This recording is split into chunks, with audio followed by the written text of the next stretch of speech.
ನಮಸ್ಕಾರ ಸ್ನೇಹಿತರೆ, job centre YouTube ಚಾನಲ್ಗೆ ಸ್ವಾಗತ. ಸ್ನೇಹಿತರೆ, ಇದೇ ಮೊದಲನೇ ಬಾರಿ ನಮ್ಮ ವಿಡಿಯೋ ನೋಡ್ತಿದ್ರೆ ಪ್ಲೀಸ್ ಸಬ್ಸ್ಕ್ರೈಬ್ ಮಾಡಿ ಮತ್ತು ನಿಮ್ಮ ಸ್ನೇಹಿತರಿಗೂ ಶೇರ್ ಮಾಡಿ. ಸ್ನೇಹಿತರೆ, ವಿಜಯನಗರ ಜಿಲ್ಲಾ ಪಂಚಾಯತ್ ವ್ಯಾಪ್ತಿಯಲ್ಲಿ ಬರುವ ಗ್ರಂಥಾಲಯ ಮತ್ತು ಮಾಹಿತಿ ಕೇಂದ್ರ ಮೇಲ್ವಿಚಾರಕ ಖಾಲಿ ಹುದ್ದೆಗಳಿಗೆ ಹೊಸ ಅಧಿಸೂಚನೆ ಬಿಡುಗಡೆ ಮಾಡಲಾಗಿದೆ. ವಿಜಯನಗರ ಜಿಲ್ಲಾ ಪಂಚಾಯತ್ ವ್ಯಾಪ್ತಿಯಲ್ಲಿ ಬರುವ ತಾಲೂಕು ಪಂಚಾಯತಿ ಹೆಸರು ಮತ್ತು ಯಾವ್ಯಾವ ಗ್ರಾಮ ಪಂಚಾಯತಿಯಲ್ಲಿ ಹುದ್ದೆಗಳು ಖಾಲಿ ಇವೆ ಅಂತ ನೀವು ನೋಡುವುದಾದರೆ ನಮ್ಮ ಜಾಬ್ ಸೆಂಟರ್ ಯೂಟ್ಯೂಬ್ ಚಾನಲಲ್ಲಿ ಟೆಲಿಗ್ರಾಮ್ ಲಿಂಕ್ ಇರುತ್ತೆ. ಆ ಟೆಲಿಗ್ರಾಮ್ ಲಿಂಕ್ ಜಾಯಿನ್ ಆಗೋದ್ರ ಮೂಲಕ ಈ ಒಂದು ನೋಟಿಫಿಕೇಶನ್ ನಾವು ಅಲ್ಲಿ ಹಾಕಿರುತ್ತೇವೆ. ನೀವು ಅಲ್ಲಿ ಹೋಗಿ ಈ ಒಂದು ನೋಟಿಫಿಕೇಶನ್ ಅನ್ನು ನೋಡಬಹುದು ಮತ್ತು ಯಾವ್ಯಾವ ಗ್ರಾಮ ಪಂಚಾಯತಿಯಲ್ಲಿ ಹುದ್ದೆಗಳು ಖಾಲಿ ಇವೆ ಅಂತ ಇಲ್ಲೆಲ್ಲ ಕೊಟ್ಟಿರ್ತಾರೆ ಸವಿವರವಾಗಿ. ಸ್ನೇಹಿತರೆ, ಈ ಒಂದು ಹುದ್ದೆಗೆ ಶೈಕ್ಷಣಿಕ ವಿದ್ಯಾರ್ಹತೆ ನೋಡುವುದಾದರೆ ದ್ವಿತೀಯ ಪದವಿ ಪೂರ್ವ ಪರೀಕ್ಷೆಯಲ್ಲಿ ಉತ್ತೀರ್ಣರಾಗಿರಬೇಕು ಮತ್ತು ನೀವು ಈ ಒಂದು ಹುದ್ದೆಗೆ ದ್ವಿತೀಯ PUC ಪರೀಕ್ಷೆಯಲ್ಲಿ ಉತ್ತೀರ್ಣರಾಗುವುದರ ಜೊತೆಗೆ ಸರ್ಟಿಫಿಕೇಶನ್ ಕೋರ್ಸ್ ಇನ್ ಲೈಬ್ರರಿ ಸೈನ್ಸ್ನಲ್ಲಿ ಪ್ರಮಾಣ ಪತ್ರ ಪಡೆದಿರತಕ್ಕದ್ದು ಹಾಗೂ ಕನಿಷ್ಠ 3 ತಿಂಗಳ ಕಂಪ್ಯೂಟರ್ ಕೋರ್ಸ್ನಲ್ಲಿ ಉತ್ತೀರ್ಣರಾಗಿರಬೇಕು. ಅಂದರೆ ಕಂಪ್ಯೂಟರ್ ಸರ್ಟಿಫಿಕೇಟ್ ಬೇಕು. ಒಂದು ವೇಳೆ certification course in library science ಪದವಿ ಹೊಂದಿರುವ ಅಭ್ಯರ್ಥಿಗಳು ಅರ್ಜಿ ಸಲ್ಲಿಸಿದ್ದಲ್ಲಿ PUC ಪರೀಕ್ಷೆಯಲ್ಲಿ ಅಭ್ಯರ್ಥಿಯು ಗಳಿಸಿದ ಅಂಕಗಳನ್ನು ಆಧರಿಸಿ ಅಧಿಸೂಚಿಸಿದ ಖಾಲಿ ಹುದ್ದೆಗಳಿಗೆ ಮೀಸಲಾತಿ ಬಿಂದುವಿನಂತೆ ಆಯ್ಕೆಗೆ ಪರಿಗಣಿಸಲಾಗುವುದು. ಈ ವಿದ್ಯಾರ್ಹತೆಯನ್ನು ಅಧಿಸೂಚನೆ ಹೊರಡಿಸುವ ದಿನಾಂಕಕ್ಕೆ ಮುಂಚಿತವಾಗಿ ಹೊಂದಿರಬೇಕು.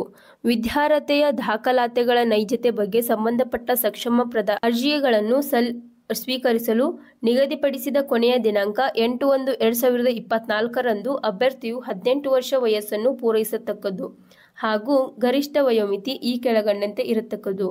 ಸಾಮಾನ್ಯ ವರ್ಗದವರಿಗೆ 35 ವರ್ಷ ವಯೋಮಿತಿ ಸಡಿಲಿಕೆ ಇರುತ್ತದೆ. 2A 2B 3A 3B ಅಭ್ಯರ್ಥಿಗಳಿಗೆ 38 ವರ್ಷ ವಯೋಮಿತಿ ಸಡಿಲಿಕೆ ಇರುತ್ತದೆ ಮತ್ತು ಪರಿಶಿಷ್ಟ ಜಾತಿ ಪರಿಶಿಷ್ಟ ಪಂಗಡ ಪ್ರವರ್ಗ 1 ಅಭ್ಯರ್ಥಿಗಳಿಗೆ 40 ವರ್ಷ ವಯೋಮಿತಿ ಸಡಿಲಿಕೆ ಇರುತ್ತದೆ.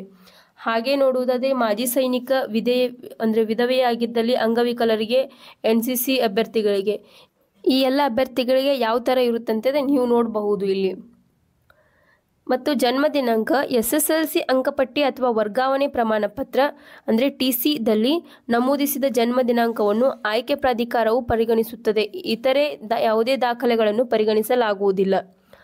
ಮೇನ್ ಇದರಲ್ಲಿ ನೀವು SSLCಯಲ್ಲಿ ಪಾಸ್ ಆಗಿರುವ TC ಇರುತ್ತಲ್ಲ, ಅದರಲ್ಲಿ ನಿಮ್ಮ ಡೇಟ್ ಆಫ್ ಬರ್ತ್ ಏನು ಮೆನ್ಷನ್ ಮಾಡಿರುತ್ತಲ್ಲ ಅದನ್ನೇ ಪ್ರಾಧಿಕಾರವು ಒಪ್ಕೊಳ್ಳುತ್ತೆ. ಮತ್ತು ಯಾವುದೇ ನೀವು ಅಂದರೆ ಸೆಕೆಂಡ್ PUC ಆಯಿತು ಯಾವುದೇ ರೀತಿ ಡೇಟ್ ಆಫ್ ಬರ್ತ್ ಸರ್ಟಿಫಿಕೇಟು ಇವೆಲ್ಲ ಕೊಟ್ಟರೆ ಆಗಲ್ಲ.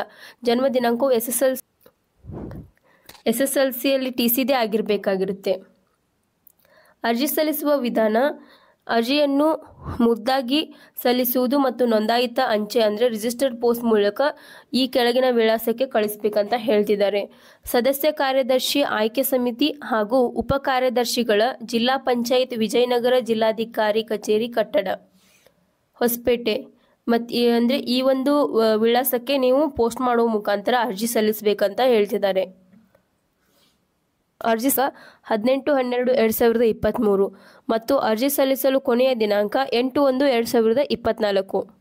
ಆಯ್ಕೆ ವಿಧಾನ ನೋಡುವುದಾದರೆ ಶೈಕ್ಷಣಿಕ ಅರ್ಹತೆಯಲ್ಲಿನ ಮೆರಿಟ್ ಮತ್ತು ರೋಸ್ಟರ್ ಮೀಸಲಾತಿ ಆಧಾರದ ಮೇಲೆ ಅಭ್ಯರ್ಥಿಗಳನ್ನು ಆಯ್ಕೆ ಮಾಡಲಾಗುವುದು. ಒಂದು ವೇಳೆ ಇಬ್ಬರು ಅಥವಾ ಹೆಚ್ಚಿನ ಅಭ್ಯರ್ಥಿಗಳು ಸಮಾನವಾದ ಅಂಕಗಳನ್ನು ಮೆರಿಟನ್ನು ಹೊಂದಿದ್ದಲ್ಲಿ ವಯಸ್ಸಿನಲ್ಲಿ ಹಿರಿಯರಾದವರನ್ನು ಆಯ್ಕೆಗೆ ಪರಿಗಣಿಸಲಾಗುವುದು.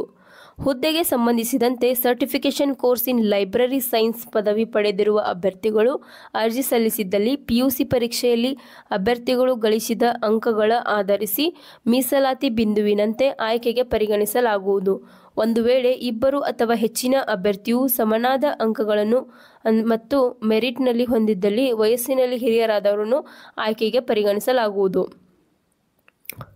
ಗ್ರಾಮ ಪಂಚಾಯಿತಿ ವಾರು ಬಂದಿರುವ ಅರ್ಜಿಗಳನ್ನು ಮೆರಿಟ್ ಆಧಾರದ ಮೇಲೆ ಖಾಲಿ ಹುದ್ದೆಗಳಿಗೆ ಸಮಾನವಾಗಿ ಗ್ರಾಮ ಪಂಚಾಯಿತಿ ಗ್ರಂಥಾಲಯ ಮತ್ತು ಮಾಹಿತಿ ಕೇಂದ್ರವಾರು ಆಯ್ಕೆ ಪಟ್ಟಿಯನ್ನು ತಯಾರಿಸಲಾಗುವುದು.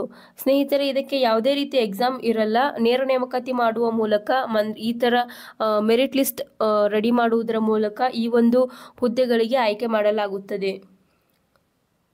ಮತ್ತು ನೀವು ಇಲ್ಲಿ ಸಾಮಾನ್ಯ ಸೂಚನೆಗಳನ್ನು ಎಲ್ಲವನ್ನು ನೋಡಬಹುದು. ಸ್ನೇಹಿತರೆ, ಇನ್ನು ಇದರ ವಿವರವಾಗಿ ನೀವು ನೋಡಬೇಕಂದ್ರೆ ನಮ್ಮ ಜಾಬ್ ಸೆಂಟರ್ ಯೂಟ್ಯೂಬ್ ಚಾನಲ್ ಡಿಸ್ಕ್ರಿಪ್ಷನಲ್ಲಿ ಟೆಲಿಗ್ರಾಮ್ ಲಿಂಕ್ ಇರುತ್ತೆ.